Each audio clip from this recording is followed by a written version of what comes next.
bhagavate Vāsudevāya. Om namo bhagavate Vāsudevāya. Om namo bhagavate Vāsudevāya. Narayan namaskritya naru chaiva Devi Saraswati Vyasam Tatu Daya Mudiraye Nastapaistu Abhadrestu Nitya Bhagavatam Sevaya Bhagavatam Uttamas Loke Bhakti Bhagavati Naistike Krishnaya Vāsudevāya Devaki Nandanaya Cha Nanda Gopa Kumaraya Govinda Namo Namaha. Hare Krishna. Good morning. So this morning we'll be going through the other side of the coin. The previous side was they both get a cause.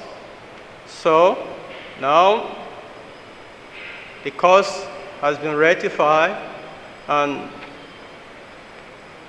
they're giving their obeisances to the Lord. Just like we see the farmer, they struggle to plant. And at one point, they begin to reap what they have planted. So in the previous test, we see how Narada Muni gave them cause because of their improper acts.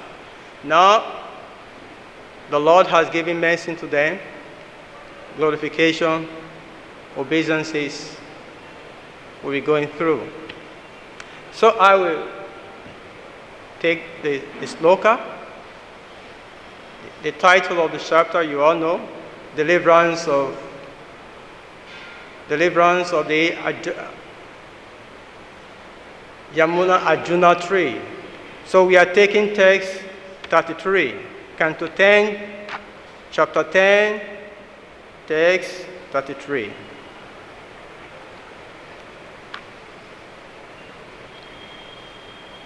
Tasmai tubhyaṁ bhagavate Vāsudevāya vedhase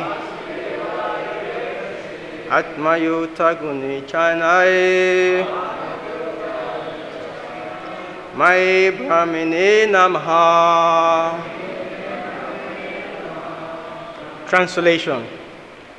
O Lord, whose glories are covered by your own energy, you are the Supreme Personality of Godhead. You are Saṅkarṣaṇa, the origin of creation, and you are Vāsudeva, the origin of the caturvyūha, because you are everything, and are therefore the Supreme Brahman. We simply offer our respectful obeisances unto you, Srila Prabhupada's purpose. Instead of trying to understand Krishna in detail, it is better to offer respectful obeisances unto him. For he is the origin of everything, and he is everything. Because we are covered by the material modes of nature, it is very difficult for us to understand unless he reveals himself to us. Therefore, it is better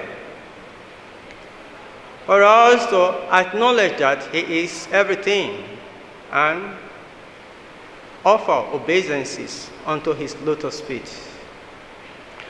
Om Ajnana Timiranjasya Jananjana Shulakshaya Shakshurominitan Yena Tasmai Shri Guruve Namaha. Namo Vishnu Padaya Krishna Pistaya Bhutane Shimante Bhakti-vedanta Swami. So before we proceed this discussion this morning, I'd like to seek the blessings of my higher authority. Please give me your assurance that I should be able to say something so wonderful. For my purification also. So in the previous text, which is text 32. We hear something from there. I will read it loud. O Lord, you exist before the creation. Therefore, who, trapped by a body of material quality in this material world, can understand you? So in today's purport, Srila Prabhupada in today's purport, Srila Prabhupada give us a benediction. What is that benediction? Instead of trying to understand Krishna in details, it is better to offer our respectful obeisances unto him. So a question might arise from what we have here. Between Srila Prabhupada and Narada Muni, who is more liberal? Who is more medicine dispenser? Who is more liberal in terms of dispensing medicine? The previous text tells us that we cannot understand the Lord because we are conditioned, we are trapped in this body by three modes of nature. So today's text, like Prabhupada, because of this reason, we don't need to bother ourselves. Just dandawat. TK. So who is most liberal? Narada Muni or Srila Prabhupada?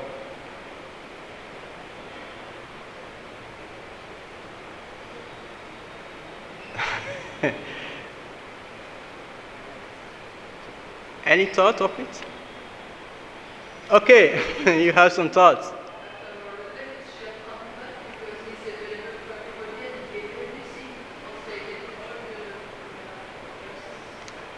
Do you mind, can you please give out the microphone so the others can benefit from our contribution to the question?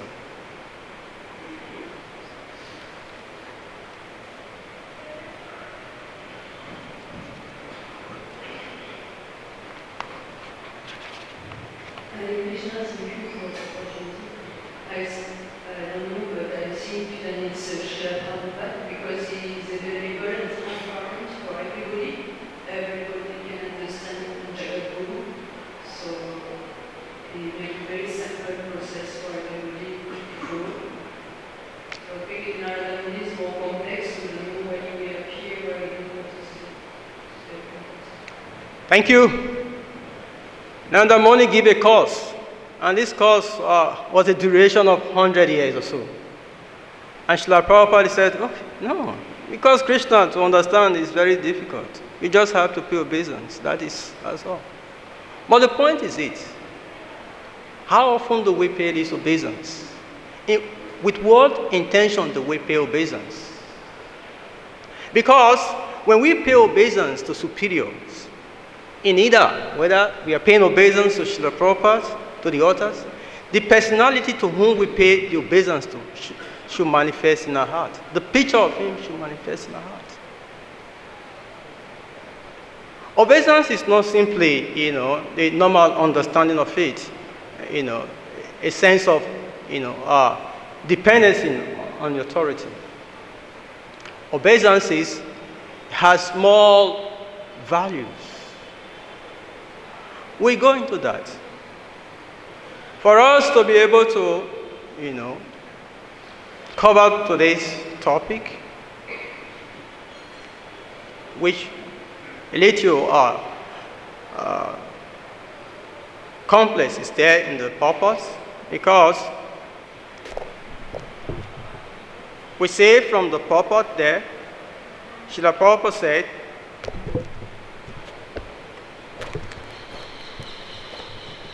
he said, therefore, it is better for us to acknowledge that he is everything and offer our respectful obeisances unto us, unto his lotus feet. So God is everything. Yes, that is acknowledging. God is everything. But there are some certain questions that may arise. That is it truly true that God is everything? Okay, take for instance, let me give a perspective on this before we move forward further. We all here, we wear chapel, right? Chapel. Slippers, whether we wear chapel in the vehicle, in the rickshaw, whatever it may be, we walk with it to the temple. As soon as we come to the temple, we pull it somewhere. God first. We put some here, some there, God first. So that chapel that we pull off here and there, is God in it? Is it God? Is it God? Because God is in everything, right? So is God in it? You get the question? You get the light? Huh? Is God in that chapel? Huh? Is God in it? So I want you to think about this initial time. It's a philosophical question. Don't think about, think about the question. Is God in that chapel? Because we said, no, God first, we throw our chapel here and there. So is God in that chapel? So it's a philosophical, question, and I want you all to also think about it. It is true, God is in everything. But is God in there? Everything is in God. Is God there? Or is it different from God? Maybe most of you have not think about this before, but I leave the thought for you to think about. God is in everything was first of all raised by one Jewish philosopher, Spinoza. He said everything is in God, and he was excommunicated. But here in our tradition, we acknowledge that God is in everything. Even materially, I said a single tree cannot make a forest. A string of the harmonium cannot make a music. You have more. This is material understanding. A single tree cannot make a story. What does it mean? God has multifarious energy. And we refer that in, ontological word as Achintya Veda Veda Tattva. When Hiranyakashipu asked Prahlad Maharaj, is that your Lord in the pillar? Prahlad Maharaj said, yes. What happened? And he struck the pillar, and the Lord comes out. So it is true that the Lord is in everything. But we need a purified consciousness to understand that the Lord is in everything.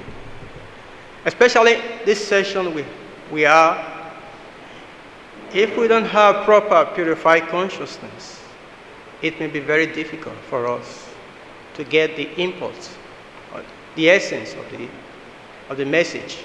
For instance, in the previous verse, which we have read before, when it says that, oh Lord, you exist before the creation. This is 32. Therefore, who trapped by a body of material quality in this material world can understand you? We are trapped in this body. How can we understand the Lord? In this text, Vishwananta Chakravarti comments. He said, this is his commentary. He said, since you are difficult to know, since you are difficult to know, that is not his commentary. Okay, yeah, this is his commentary to this particular text 32.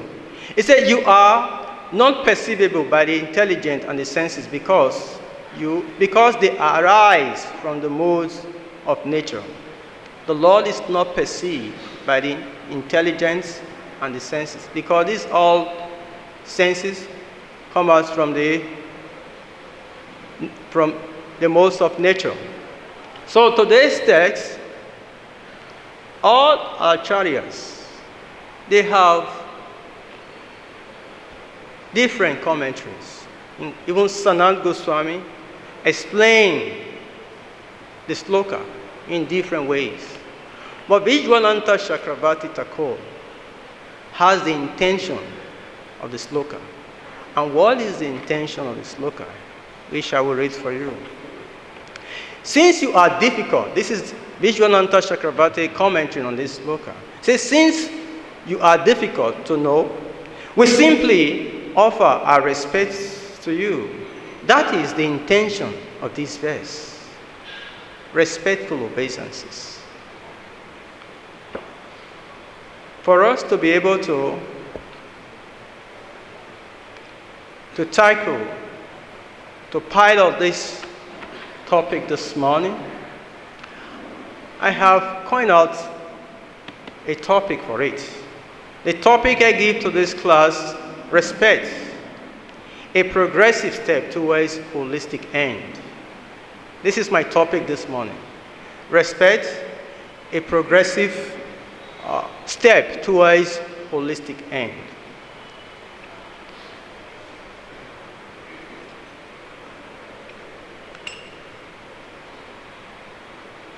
The concept of obeisance, which the Prabhupada have requested us, we don't need to break our head.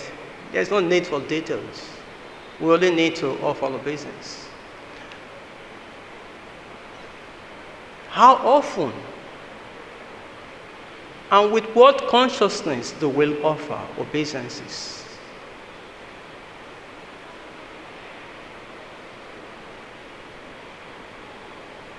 How often do we offer obeisances? With what consciousness do we offer obeisance?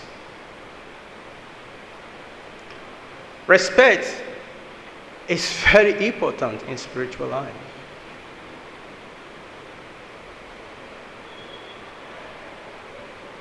In the Mahabharata,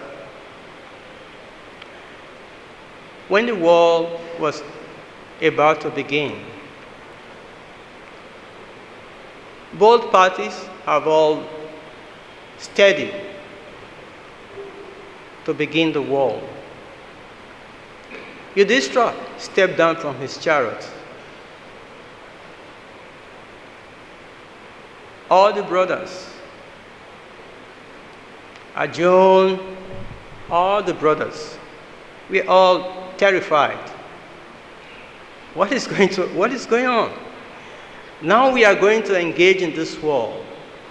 Is this person going for no violence? Is it going to resolve? Is he going for no violence? Is he going, to give up the war? Yudhishthira went directly to Bhishma Dev. And he approached Bhishma Dev. As he was walking, progressively, then Arjuna asked Krishna, what is Yudhishthira about to do? Krishna said, watch. So he approached Bhishma Dev. He pays his respectful obeisances. You want to hear what he said? This is what he said.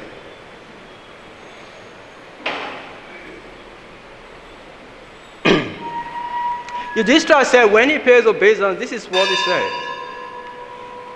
He said, grandfather, Jai Shishi Gonitai ki Jai, Krishna Balaram ji ki Jai, Radha Sunda Lalita Vishakadev ki Jai.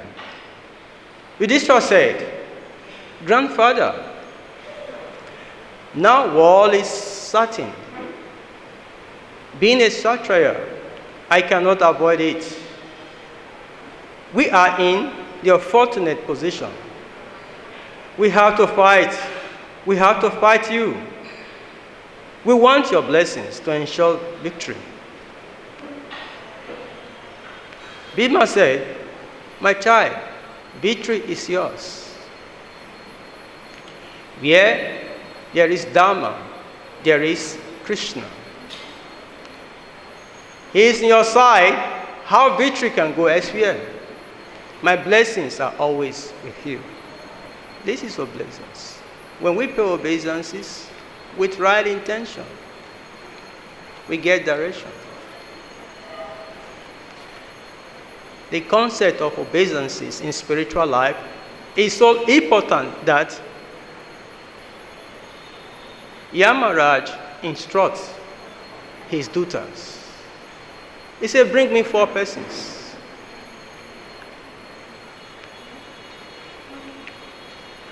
Bring me 4 persons.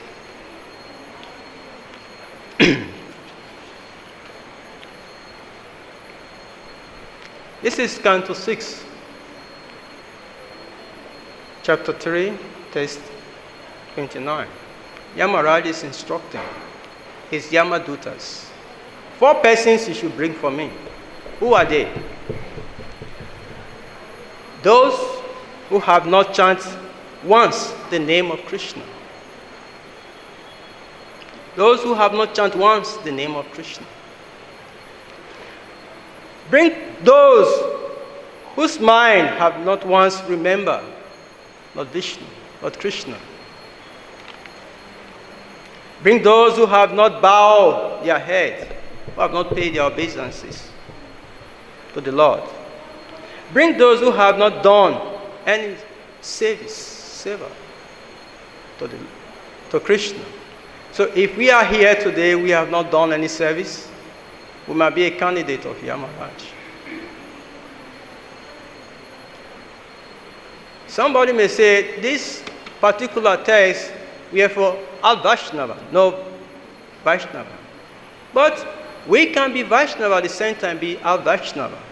If we are devotees and we are still disturbed with I am I, this is mine, that is yours. So who are we then? We are candidates of Yamaraj.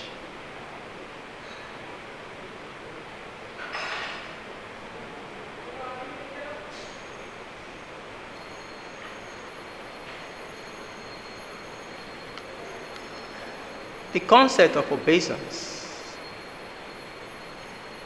is a very vital notion in spiritual life. How do we pay obeisance that will really attract the attention of the Lord?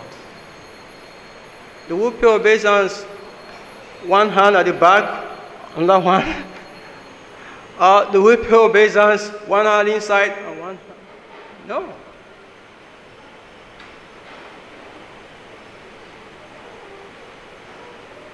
Such obeisance may not yet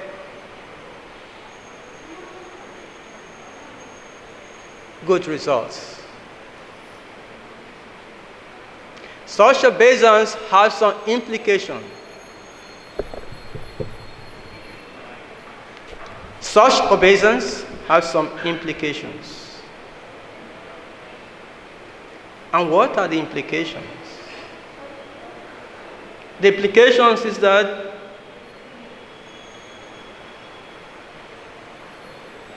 it's mentioned by Kunti Maharani. These are the reasons why the previous text said we are trapped. We are trapped not just only by the free modes of material natures, but we are trapped by 4 principles.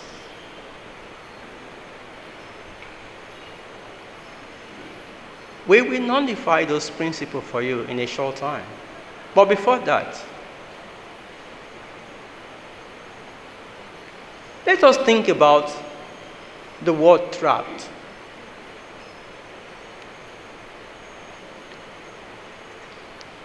Let us think about that word trap, because we might hear it from the scriptures. We may not really think deeply in it. What does it really mean to be trapped?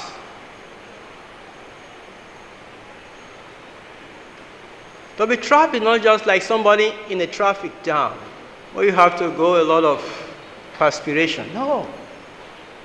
Understand the constant, holistically, what it means to be trapped. Chandogya Upanishad tells us, give us a perspective, a good example. It said when you catch a bird and you put a thread on the bird leg, tie the bird to something.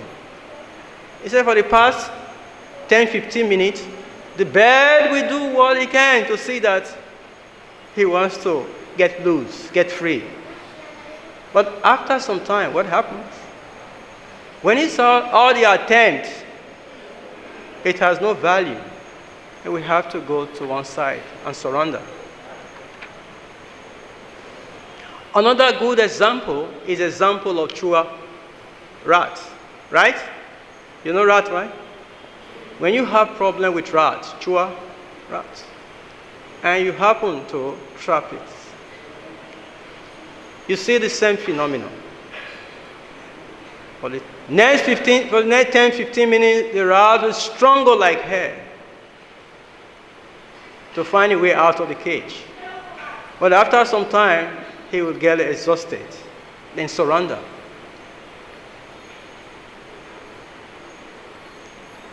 These are deep sense of what it means to be trapped. What have trapped us? What is it that has trapped us? What is it that has trapped us? Yes, the three modes of nature are there. But Kunti Maharani says that there are 4 things that you all know that has trapped us.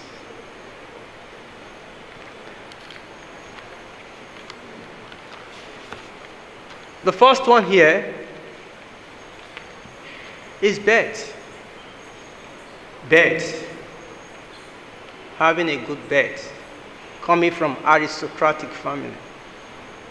Those who come from such family, I have seen them in this temple. It is very difficult for them to pay obeisance. The least they can do.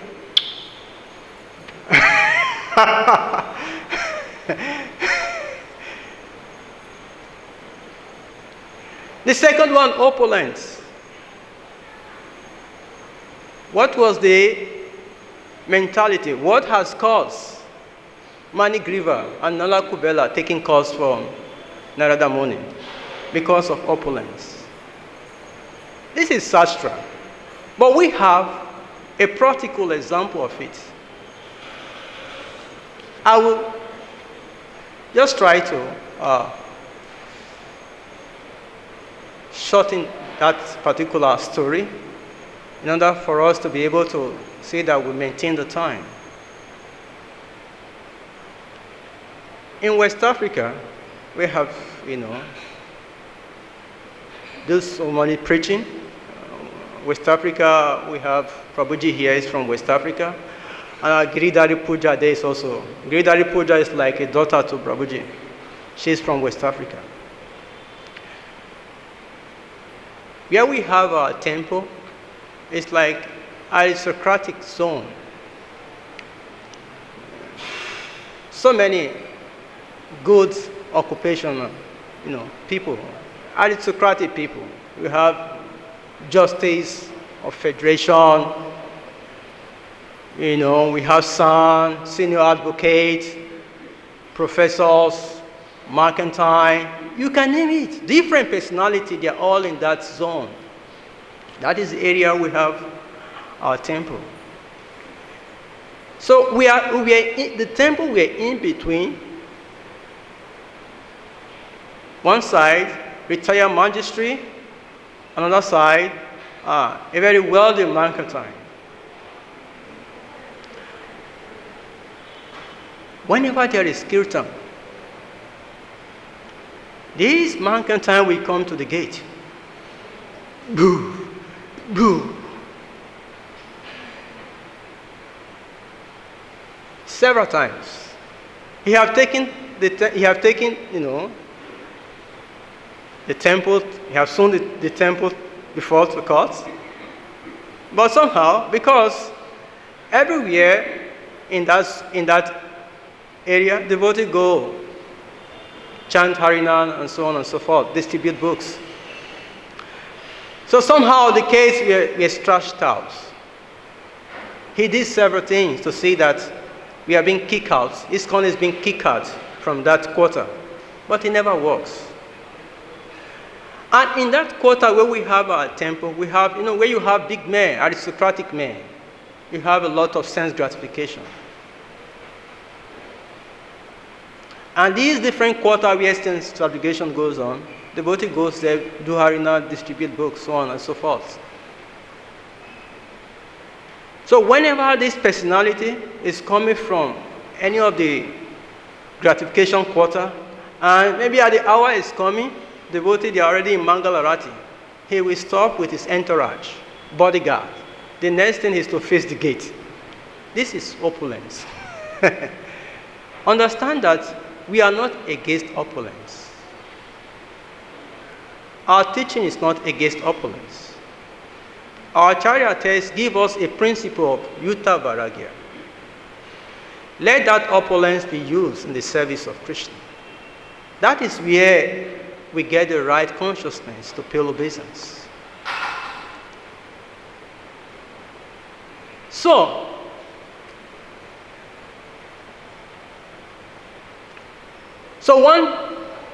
one day, perhaps Bhakti-Damodara have instructed all the devotees that no devotees should play mridanga high or play karata high. The sign will be all over the place, just to maintain peace. But every now and then this fellow will come, because opulence is like intoxication. If that opulence has no connection with Krishna, very intoxicating. So one day, Krishna, being the master planner of all events, is so arranged that this personality, himself and his wife, were only in the house. That day was like a Sunday. We just finished our Sunday Love Feast program. So devotees was taking prasad, so it was going towards the night. So devotees were still trying to clean up. So the compound, because we share the same boundary between the fellows compound and ISKCON temple. So devotees hear unusual noise in the compound. So everybody was thinking, this is not a kind of being attacked, but the noise was like different. So the devotee went to the roof and tried to peep what was going on in the fellow's compound. So they could see that the fellow's sitting room were burning. There was fire. This is Krishna's arrangement. All events, just like Nala Kuvera and Manigriva, saw all Krishna's pastime. The devotee could see the wife and the husband, they were confused whether to put the building on the head or to put different sophisticated cars, how to take them out. The wife run to this way, the husband run to this way. So somehow the devotee were able to enter the compound and extinguish the fire. After the fire was extinguished, the wife was crying. The man was also like in a very sober mood. So we are trying to pacify them with philosophy. This is nature of life. Sometimes such things does happen. So we are all neighbors. We are meant to assist, we are meant to cooperate, live together.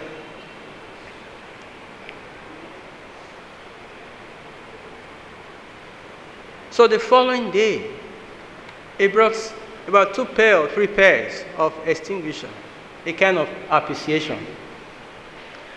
So the devotee that approached that he met said, "No, sir, we have more than, we are even thinking to even give you some of our extinguisher. They are all up to date." So it's like we're pushing, "No, this is for you." So as the conversation we are going on, the devotee, somehow take him to the golden where we have all those things. And he could see that, yes, the devotee really have those things. So somehow, he walked along with the devotee again, and they went to the temple. So his intention was, how do I appreciate what you people have done? So the devotee asked him, do you really want to appreciate? He said, yes. So as we were discussing in the temple, different persons were coming, paying obeisance, different persons, black people, Indian, like that. So the devotee tell him, just pay obeisance to Srila Prabhupada. He said, you mean I should? He said, just pay obeisance. That's, everything is solved. Just by paying obeisance to Srila Prabhupada, this turned his entire life.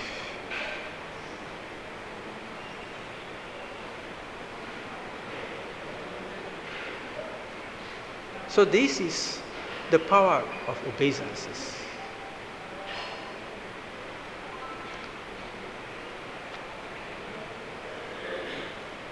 For us to be able to overcome these traps that Kunti Dev has mentioned, these 4 traps: birth, opulence, education, and attractive beauty. Because when we nurture, somehow, these 4 things, a different mindset will always, come up within us. Do I pay obeisance like this, or pay obeisance like this? So the keynote here today, if we really want to have a feeling of what it means to pay obeisance, then we will have to reflect on Vishwanatha Chakravarti's Guru Astakam. The last note, which is 8 days, he talks about 3 junctions. He said, without the medicine of the spiritual master, no one can make progress. Therefore, I should at least 3 times a day offer respectful obeisances to the spiritual master. So, if we have this understanding that 3 times a day I should offer obeisances to the spiritual master, it will be very valuable that thought will also resonate, that 3 times a day we offer obeisances to Srila Prabhupada. We offer obeisances to all the deities. When this obeisance is offered with this intention, as soon as we fall down to offer obeisances, automatically, that personality to whom we offer that obeisances will manifest in our hearts.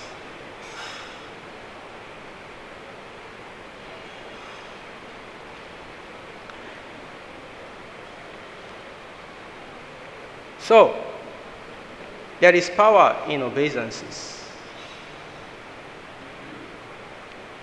And we should always think about, reflecting on that particular sloka. Yakshya prasada bhagava prasada. Yasya prasanani gidu topi. Dayastavan yasyastri sangha. One day guru sri charanaravinda. At least 3 times a day. This should not leave our consciousness.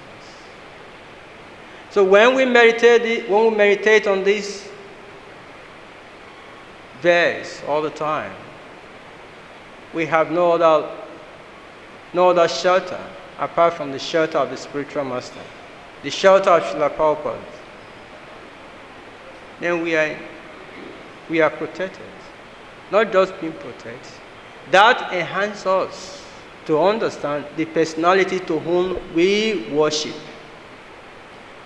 As Srila Prabhupada has said in today's purpose.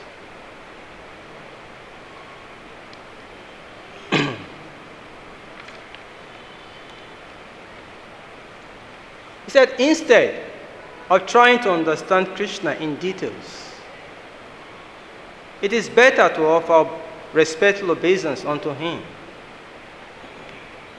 Just pay your obeisances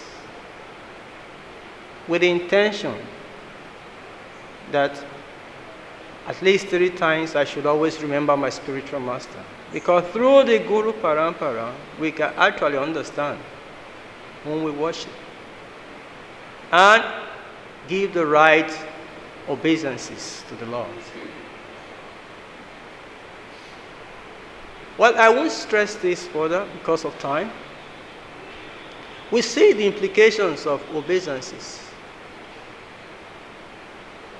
Shiva and Daksha, what was their problem?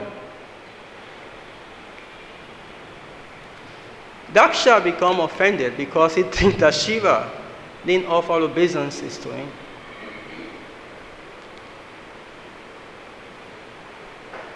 Sakti ignited the fire within. Why? Because she noticed that the respect that was supposed to be given to her husband, Shiva was not given to her, was not given to him. There was no respect to her. So these are demerits of obeisances. So there is power, there is strength in obeisances. But we have to do it with the right consciousness, right mindset. With this, we can derive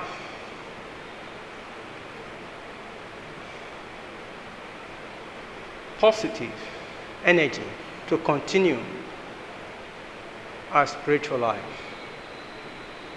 So in summary, in the purpose, Srila Prabhupada says as a conclusion, it is better for us to acknowledge that He is everything. Yes, God is everything. We have demonstrated that. Prahlad Maharaj demonstrated this. His father asked, and it shows, yes, he was there. So, let's learn how to offer obeisances, which is one of the limbs of devotional service. Hare Krishna. Question? Thank you, sir.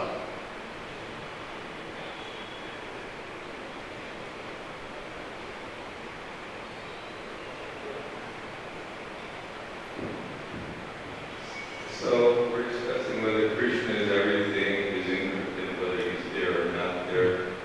And we're hearing so many lectures and reading so many books and performing so many activities like obeisances and this. But it says in many places that by studying the Vedas and by performing austerities and sacrifice, you'll never understand God. So how is it, if it's just a descending process, if Krishna just, without Krishna's pure devotee's blessing, one can't make the advancement. So what's the use of doing all these studies, rituals, and philosophical contemplations? Thank you. Prabhuji is asking this question just to strengthen me. It's not that he don't know. So because of that reason, because of all this different study, these are all detailed study, to energize us, motivate us, enthuse us, understand the different tattvas, connections of how things are related. with Krishna. So these studies are nice, okay.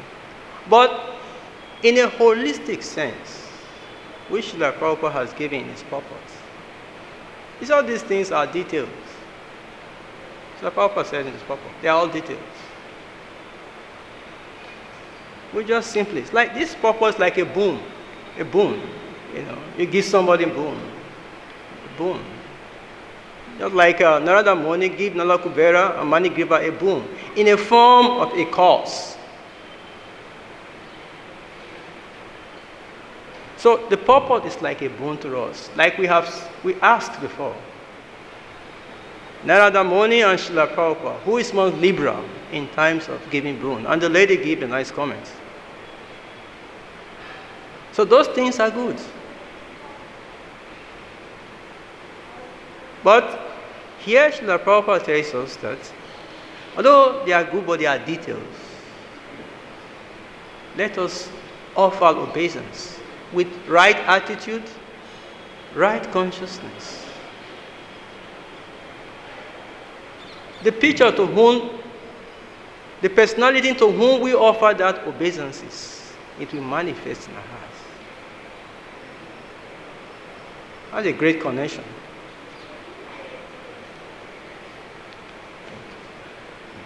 Any more question? Yes. Hare Krishna. Oh, you are giving example of Bhagavate and Prabhupada. Many times Prabhupada mentioned that one who is doing pujari, one who is doing cleaning, all are on the same level. So how can you understand about Bhagavate and Prabhupada? Pardon? How you can understand about Bhagavate and Prabhupada? How we can understand Narada Muni And Prabhupada, because Prabhupada said that the one who is doing pujari, one who is cleaning, everybody is on the same level. So can you explain something about that? Yes, everybody is on the same level. There is no higher seva, there is no lower seva.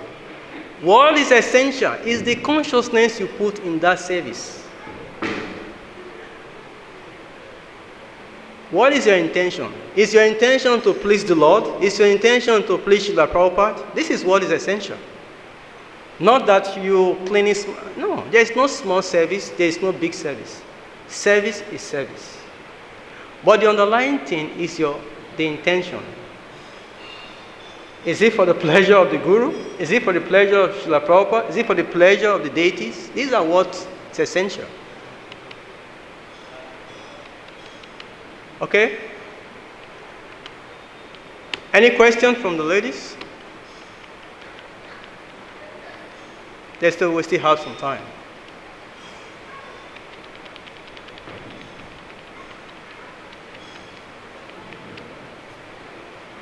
Yeah. Thank you, Prabhu, for sharing with us the importance of offering obeisance. One thing is that we must offer obeisance to receive mercy from others, and the other is that like we may have that desire that others may also offer obeisance to us. So how should we overcome this attitude of receiving honor from others? The point is that when we offer obeisances to each other, it's not that we are offering obeisances to the body.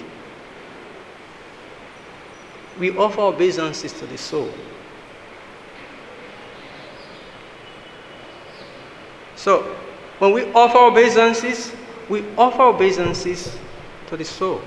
Because Krishna is in everyone. It's in everyone's heart as Parahatma. So that Parahatma is what we offer obeisances. So if somehow you are very shy, somebody is offering you obeisance, you should not think that he's giving it to me. You should think about the Guru. He's offering obeisance to the Guru. Or he's offering obeisance to Srila Prabhupada through you or something. I certainly an instance that we've had not very valuable relationship with someone, but then as a matter of offering our respect, we might have to offer obeisance, and that cannot be done with the right state of consciousness. I didn't get the point. Can you say that again? There are instances where we may have had some bitter experience with someone, we do not like someone, but then since he's either an elderly or senior